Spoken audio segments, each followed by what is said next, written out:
Seules quelques nations dans le monde abritent des académies de plongée certifiées au niveau de Palerme et le CEDIFOP vient de réussir un audit rigoureux de l'IDSA, confirmant son statut de full member pour un quart de siècle. C'est le seul centre en Italie à détenir ce titre, et cela souligne les enjeux extrêmement élevés de la plongée industrielle où une erreur humaine peut avoir des conséquences fatales à des dizaines de mètres sous l'eau.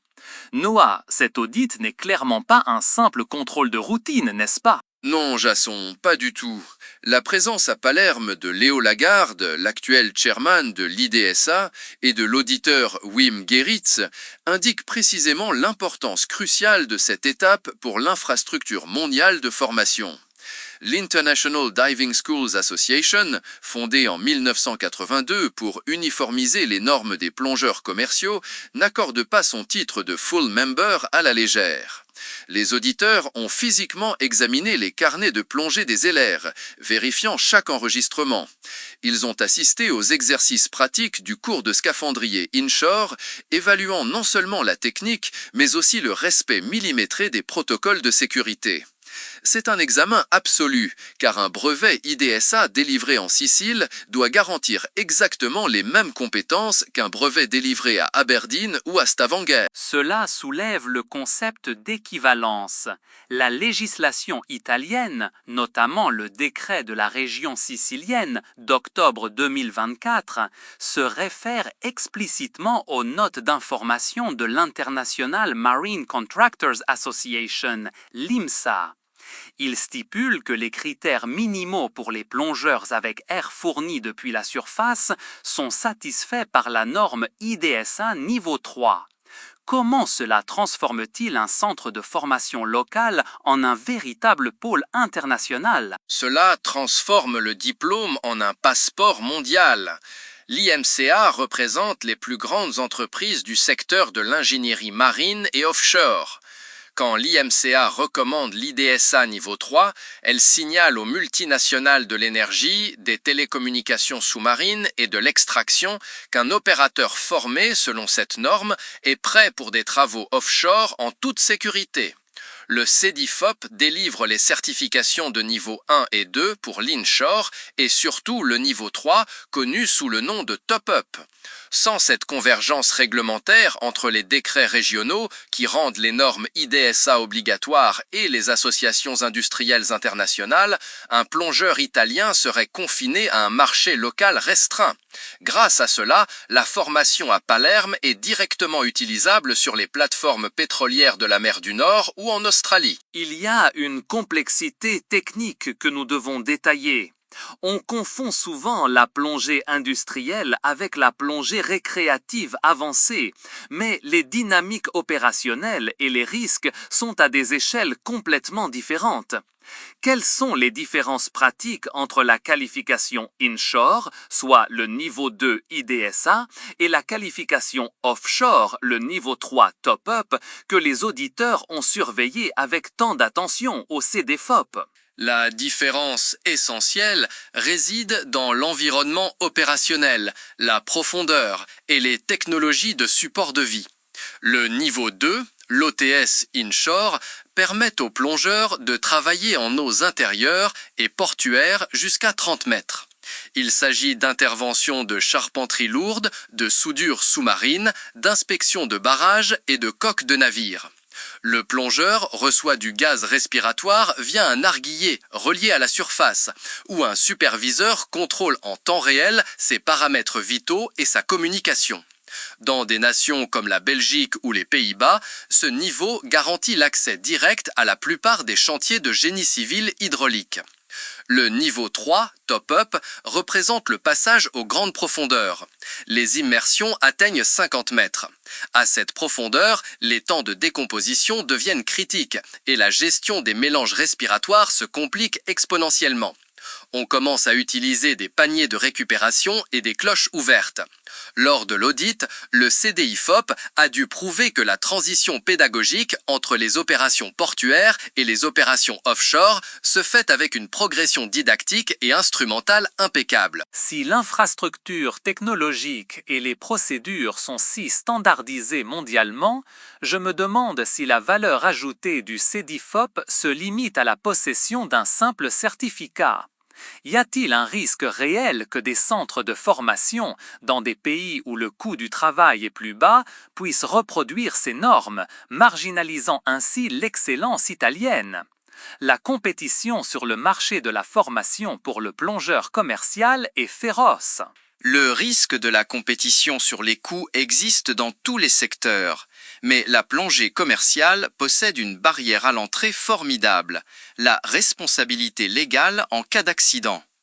Les compagnies d'assurance et les multinationales comme Eni, Saipem ou Subsea 7 ne regardent pas seulement le prix du cours, mais la traçabilité historique de la sécurité. Le CDIFOP a maintenu son statut pendant 25 ans. Cet historique de fiabilité est difficilement reproductible à court terme. La table d'équivalence de l'IDSA sert précisément à empêcher une course vers le bas. Il ne suffit pas de déclarer dispenser un cours avancé. La structure doit se soumettre à des contrôles périodiques comme celui de mai 2026. De plus, l'écosystème du centre inclut des membres associés comme des fabricants de casques de scaphandriers tels que Kirby Morgan ou des sociétés de travaux maritimes comme Drafinsub. Cette intégration continue entre ceux qui produisent la technologie, ceux qui l'utilisent et ceux qui forment les opérateurs crée un environnement d'excellence difficile à reproduire dans des contextes purement axés sur l'économie. L'aspect frappant de la documentation de l'audit est la réciprocité internationale. Un diplômé de Palerme peut travailler au Royaume-Uni grâce à l'équivalence avec les exigences du Health and Safety Executive britannique, le HSE, pour des opérations spécifiques. Cela ne s'arrête pas à l'Europe. Avec l'ADCI aux États-Unis et le DCBC canadien, les portes de l'Amérique du Nord sont ouvertes. Il y a aussi l'Australie, avec la reconnaissance de l'ADAS, qui équivaut le niveau 3 à l'Australian Part 3 Offshore Air Diver. Cette convergence réglementaire semble être un cas unique dans le monde de la formation professionnelle. La convergence réglementaire dans la plongée industrielle a été une nécessité dictée par le sang. Avant la fondation de l'IDESA et la standardisation, chaque nation et parfois chaque compagnie pétrolière avait ses propres règles. Ces divergences opérationnelles entraînaient des taux de mortalité inacceptables, particulièrement pendant le boom des explorations en mer du Nord dans les années 70. La table d'équivalence est le résultat de décennies d'accidents analysés et de procédures affinées. Quand un plongeur descend dans l'eau à Sydney ou à Vancouver, le langage technique, les procédures d'urgence pour la récupération d'un compagnon évanoui, les calculs de décompression doivent être identiques. Cette uniformité sauve des vies. L'audit du CDIFOP vérifie le maintien au sein de ce système de traduction universelle des compétences. Si le centre de Palerme n'était pas aligné, ces brevets perdraient immédiatement l'équivalence avec le HSE ou l'ADAS, ruinant la carrière internationale de ces diplômés. L'implication des institutions locales siciliennes ajoute une couche de complexité. Lors de la visite du chairman de l'IDSA, il y a eu des rencontres institutionnelles avec l'autorité du système portuaire et le département du travail de la région sicilienne. Luciano Cademi, de l'autorité portuaire, a souligné l'importance du CDIFOP pour la sécurité du port. Le département du travail gère le répertoire télématique de la plongée. Il me semble inhabituel qu'un organisme de formation internationale doive s'intégrer si profondément à la bureaucratie régionale. Cela semble inhabituel jusqu'à ce qu'on analyse les lois régionales siciliennes. La loi régionale de 2016 et le décret présidentiel de 2018 ont instauré un répertoire télématique qui rend les normes IDSA obligatoires pour la validité des qualifications professionnelles dans le cadre régional. C'est une étape législative avant-gardiste en Italie. Cela signifie que la région a choisi de ne pas inventer sa propre norme locale pour la sécurité du travail sous-marin, mais a ancré sa législation à une référence internationale reconnue. Les institutions locales doivent dialoguer avec les auditeurs de l'IDSA car l'aptitude du CEDIFOP garantit, par effet de cascade, la validité de tout le système réglementaire régional sur la plongée. La rencontre entre l'auditeur néerlandais Wim Gerrits et les dirigeants de Palerme n'était pas une simple visite de courtoisie, mais le calibrage d'un engrenage juridique qui relie le port de Palerme aux réglementations mondiales de sécurité. Cette synergie entre formation, territoire et marché mondial me rappelle le travail de Daniel Fano, expert des transitions entre études et travail. Dans son livre de 2016, il a consacré un chapitre au CEDIFOP, citant l'audit de 2015 et observant comment ce modèle réussissait à combler le fossé endémique entre la formation dispensée dans le sud de l'Italie et les besoins réels des multinationales très spécialisées. Le fait que 11 ans plus tard, en 2026, le même centre soit reconfirmé par les plus hauts niveaux de l'IDSA prouve qu'il ne s'agissait pas d'une anomalie statistique temporaire. L'analyse de Daniel Fano saisissait un point structurel du marché du travail italien. Souvent, la formation professionnelle est déconnectée de la demande industrielle réelle, créant des qualifications sans valeur sur le marché.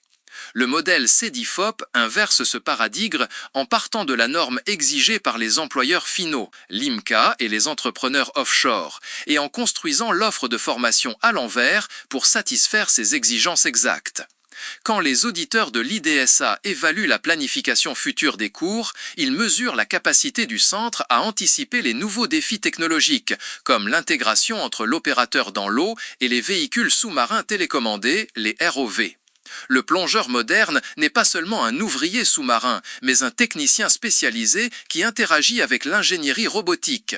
Maintenir l'accréditation signifie garantir que les élèves sortent de l'école en sachant opérer sur des chantiers à haute intensité technologique. La rigidité du texte unique sur la sécurité en Italie, le décret législatif de 2008, peine souvent à s'appliquer aux activités hyperbares en raison de leur spécificité.